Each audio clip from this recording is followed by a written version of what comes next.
नमस्कार, जोहार। झारखंड का एकमात्र सरकारी न्यूज चैनल क्लीन न्यूज में आपका स्वागत है। समस्या किसान से जुड़ा हो या हो पारा शिक्षकों का मुद्दा, हर खबर पर होगी हमारी पैनी नज़र। सभी खबर सिलेक्टेड और काम की है, तो वीडियो के अंत तक बने रहें। साथ ही आप न्यूज को किस गांव या शहर से देख रहे हैं, हमें कमेंट में जरूर बताइए। आज का लाइक हम 100 रखते हैं, उम्मीद है कि आप इसे पूरा करेंगे। और रोजाना पंचायत चुनाव का अपडेट पाने के लिए चैनल को सब्सक्राइब कर बेल आइकन को प्रेस करें। तो चलिए जानते हैं आज का मुख्य समाचार। इस साल 7 लाख छात्र देंगे बोर्ड एग्जाम, बढ़ाए गए परीक्षा केंद्र, जानिए महत्वपूर्ण बातें। बता दें कि इस साल झारखंड बोर्ड परीक्षा में करीब 7 लाख परीक्षार्थी शामिल होंगे। इनमें मैट्रिक की परीक्षा देने वाले 4 लाख होंगे, वहीं लगभग 3 लाख परीक्षार्थी इंटर की परीक्षा देंगे। 10वीं और 12वीं के दोनों टर्म की परीक्षा एक साथ आयोजित की जाएगी। पहली परीक्षा OMR शीट पर और दूसरे टर्म की उत्तर पुस्तिका पर ली जाएगी। महामारी कोरोना वायरस की वजह से परीक्षा केंद्रों की संख्या बढ़ाई गई है। OMR शीट की जाँच कंप्यूटराइज होगी, जबकि उत्तर पुस्तिका की जांच पूर्व की भांति शिक्षकों द्वारा की जाएगी। झारखंड के दशरथ मांझी समीर अंसारी को मिलेगा जल प्रहरी सम्मान, लोगों के लिए अकेले बना रहे हैं बांध। जल संरक्षण के लिए लगातार काम कर रहे देवघर के समीर अंसारी को 30 मार्च को दिल्ली में हो रहे जल प्रहरी सम्मान 2022 से सम्मानित किया जाएगा। इस कार्यक्रम में जल शक्ति मंत्री गजेंद्र सिंह शेखावत भी शामिल रहेंगे। बता दें, समीर अंसारी लगातार कई वर्षों से जल संरक्षण के लिए मेहनत कर रहे हैं। वहीं जल संरक्षित करने के लिए देवघर में दड़बा नदी में खुद से एक बांध का भी निर्माण कर रहे हैं। इसमें दिन रात खुद से ही खुदाई के काम में लगे रहते हैं। समीर इसने इस प्रयास की खबर को दिखाया था, अब उन्हें देवघर का दशरथ मांझी भी कहा जाने लगा। झारखंड में OBC आरक्षण को लेकर सदन में सड़क तक सियासत तेज, बीजेपी कांग्रेस आजसू के बीच छिड़ी जुबानी जंग। झारखंड में OBC आरक्षण मुद्दे को लेकर सियासत तेज हो गई है। अब सदन से लेकर सड़क तक एक बार फिर OBC आरक्षण की मांग होने लगी है। आरक्षण को लेकर सत्ता पक्ष और विपक्ष के बीच लगातार रार बढ़ती जा रही है। सत्ता पक्ष के विधायकों का कहना है कि खास बात यह है कि जिस बीजेपी सरकार ने OBC आरक्षण का प्रतिशत कम किया था, वही आज इसकी मांग को लेकर सदन में हंगामा कर रहे हैं। वही बीजेपी सत्तारूढ़ झामुमो, कांग्रेस और राजद पर चुनावी घोषणा पत्र को लागू करने में विफल रहने का आरोप लगा रही है। बुरा हाल, झारखंड के अस्पतालों में दवा के लिए हाहाकार, राशि से ब्याज कमा रहा निगम। CAG की रिपोर्ट से कई और खुलासे। झारखंड के सरकारी अस्पतालों में मरीजों को दवा और अन्य जरूरी सुविधाएं समय से दिलाने के लिए बनाई गई JMHIDCPL की कार्यशैली पर बड़े सवाल खड़े हो रहे हैं। स्थिति यह है कि न तो समय पर दवा की खरीदारी हो पा रहा है, न ही खरीदी गई दवाओं की गुणवत्ता जांच समय पर हो पा रहा है। इसका खुलासा CAG द्वारा बीते साल की ऑडिट रिपोर्ट में किया गया है। झारखंड में अगले 3 दिनों तक छापे रहेंगे बादल, जानिए आपके जिले में लू की क्या है स्थिति। पूर्वैया और पछिया हवा के मिलन से झारखंड में मौसम का मिजाज बदलने लगा है। अगले 2-3 दिनों तक आसमान में बादल छाए रहेंगे। वहीं गर्मी तो रहेगी, लेकिन लू चलने की संभावना नहीं के बराबर रहेगी। मौसम विभाग ने बादल छाए रहने और फिर 25 मार्च से राज्य में मौसम साफ रहने की संभावना जताई है। CM हेमंत सोरेन ने दिया आदेश, कॉमनवेल्थ गेम्स कैंप में भाग लेंगे झारखंड पुलिस के जवान। खेल और खिलाड़ियों को बढ़ावा देने के प्रति संजीदा मुख्यमंत्री हेमंत सोरेन के आदेश के बाद झारखंड पुलिस के वरीय अधिकारियों ने जवानों के कॉमनवेल्थ गेम्स कैंप 2022 के चयन शिविर में भाग लेने के लिए आदेश जारी किया है। ऐसे में अब खिलाड़ियों के प्रदर्शन पर निर्भर करता है कि वे 28 जुलाई 2022 से बर्मिंघम लंदन में होने वाले कॉमनवेल्थ गेम्स 2022 में झारखंड के लॉन बॉल खिलाड़ी का हिस्सा बन पाते हैं या नहीं। PM मोदी को बाबा धाम आने का भेजा गया निमंत्रण, देवघर एयरपोर्ट का नाम बाबा बैद्यनाथ एयरपोर्ट रखने का किया गया आग्रह। देवघर के पंडा धर्मरक्षिणी सभा ने PM मोदी को बैद्यनाथ धाम आने का निमंत्रण भेजा है। इस निमंत्रण पत्र में पूर्वोत्तर भारत की सांस्कृतिक नगरी देवघर में आने का आग्रह किया गया है। साथ ही देवघर एयरपोर्ट का नाम बाबा बैद्यनाथ एयरपोर्ट रखने का आग्रह भी किया गया है।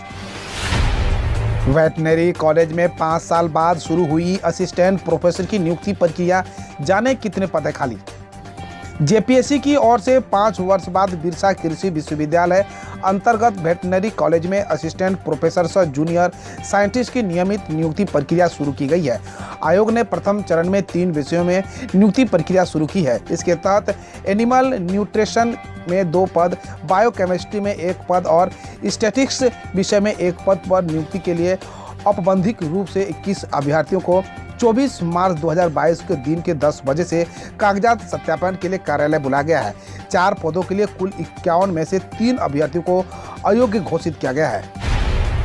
एक अच्छी खबर, अमृत 2.0 में झारखंड की सभी योजनाओं को मिली स्वीकृति। 16 शहरों के 1,90,000 घरों पहुंचेगा नल से जल।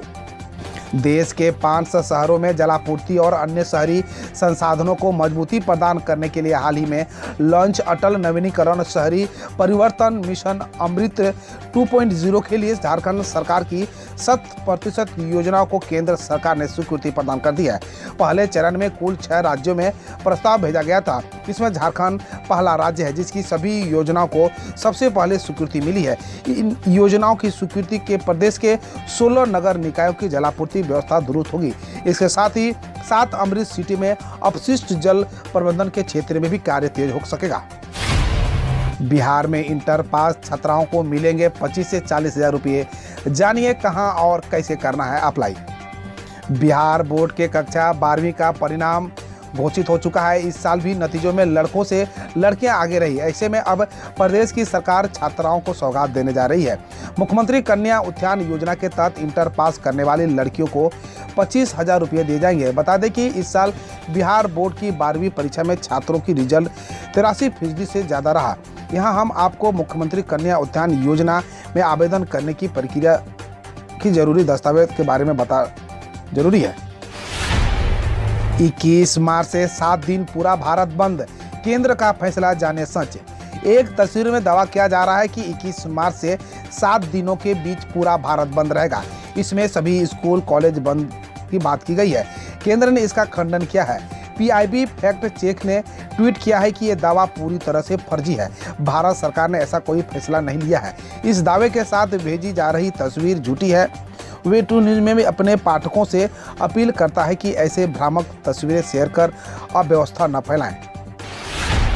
अगले 12 घंटे में तूफान बन सकता है आसनी, भारी बारिश का अलर्ट। बंगाल की खाड़ी के ऊपर बना चक्रवात आसनी अगले 12 घंटे में तूफान में बदल सकता है। चक्रवाती तूफान के चलते अंडमान निकोबार में भारी बारिश का अलर्ट जारी किया गया है। मौसम विभाग के मुताबिक आसनी के कारण द्वीप समूह में रविवार से बारिश और तेज हवाओं का सिलसिला जारी है। तूफान के चलते मछुआरों को समुद्र में न जाने का अलर्ट जारी किया गया है। साथ ही रेस्क्यू टीम भी मुस्तैद है। बिहार में जहरीली शराब ने ली 37 लोगों की जान। बिहार के अलग अलग जिलों में होली के दिन से अब तक जहरीली शराब पीने के कारण 37 लोगों की मौत हो चुकी है।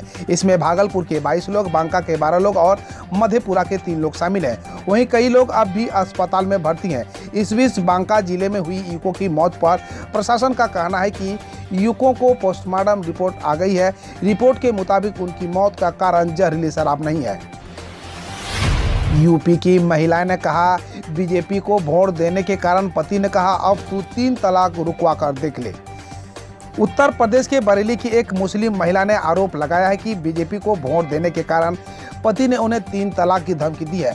बकौल महिला, मेरे शौहर ने मुझे से कहा कि अब तू यहां से जा और अपना 3 तलाक रुकवा कर देख ले। वहीं पुलिस ने इस मामले में केस दर्ज कर लिया है।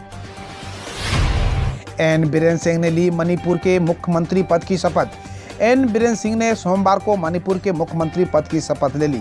साथ ही नेमचा किपगेन वाई, खेमचंद सिंह, विश्वजीत सिंह औंगो न्यूमाई और गोविंदा दास कांथोजम ने राज्य के कैबिनेट मंत्री के रूप में शपथ ली। शपथ ग्रहण समारोह में बीजेपी अध्यक्ष जेपी नड्डा, असम के मुख्यमंत्री हेमंत बिस्वा शर्मा समेत बीजेपी के कई वरिष्ठ नेता मौजूद रहे। आरएसएस नेता प्रभाकर भट्ट ने कहा, भगवा झंडा एक दिन तिरंगे की जगह ले सकता है। आरएसएस नेता के प्रभाकर भट्ट ने कहा कि अगर हिंदू एकजुट हो तो एक दिन भगवा ध्वज राष्ट्रीय ध्वज बन सकता है। उन्होंने कहा, राष्ट्रीय ध्वज को बदलने के पक्ष में अधिकांश लोग संसद में मतदान करते हैं तो ध्वज को बदला जा सकता है। बकौल भट्ट राष्ट्रीय ध्वज का सम्मान करते हैं पर इसे अल्पसंख्यकों के तुष्टीकरण के लिए लाया गया। भारत का आत्मनिर्भर होना जरूरी, महामारी और युद्ध जैसी वैश्विक चुनौतियों को लेकर पीएम नरेंद्र मोदी ने कहे। प्रधानमंत्री नरेंद्र मोदी ने कहा कि दुनिया के सामने रूस यूक्रेन युद्ध और कोविड-19 महामारी जैसी चुनौतियों भारत के आत्मनिर्भर बनने के लिए और अधिक महत्वपूर्ण हो जाती है। बकौल प्रधानमंत्री, दुनिया में अभी क्या होगा और इसका हम पर क्या असर होगा, इसका अंदाजा लगाना मुश्किल है। उन्होंने वोकल फॉर लोकल होने का आग्रह करते हुए कहा कि इससे देश मजबूत होगा। Dawood Ibrahim money laundering case में कोर्ट ने नवाब मलिक की न्यायिक हिरासत 4 अप्रैल तक बढ़ाई। अंडरवर्ल्ड डॉन दाऊद इब्राहिम से जुड़े मनी लॉन्ड्रिंग केस में महाराष्ट्र के मंत्री और एनसीपी नेता नवाब मलिक की न्यायिक हिरासत में स्पेशल पीएमएलए कोर्ट ने 4 अप्रैल तक बढ़ा दी है। कोर्ट ने मलिक को हिरासत के दौरान बिस्तर, गद्दा और कुर्सी का इस्तेमाल की अनुमति दी है। ईडी ने मलिक को 23 फरवरी को गिरफ्तार किया था। 133 लोगों को ले जा रहा विमान चीन में हुआ क्रैश।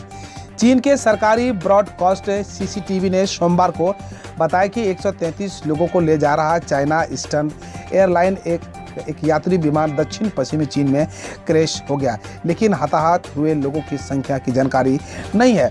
सीसीटीवी के मुताबिक बोइंग 737 विमान गुआंगसी क्षेत्र में क्रैश हुआ है और पहाड़ पर आग लग गई है। हम रोज ऐसे ही न्यूज लाते रहेंगे, तो यदि आपने अभी तक क्लीन न्यूज को सब्सक्राइब नहीं किया है तो पहले फटाफट सब्सक्राइब कर लें, साथ ही बेल आइकन को दबा दें ताकि कोई अपडेट मिस ना हो।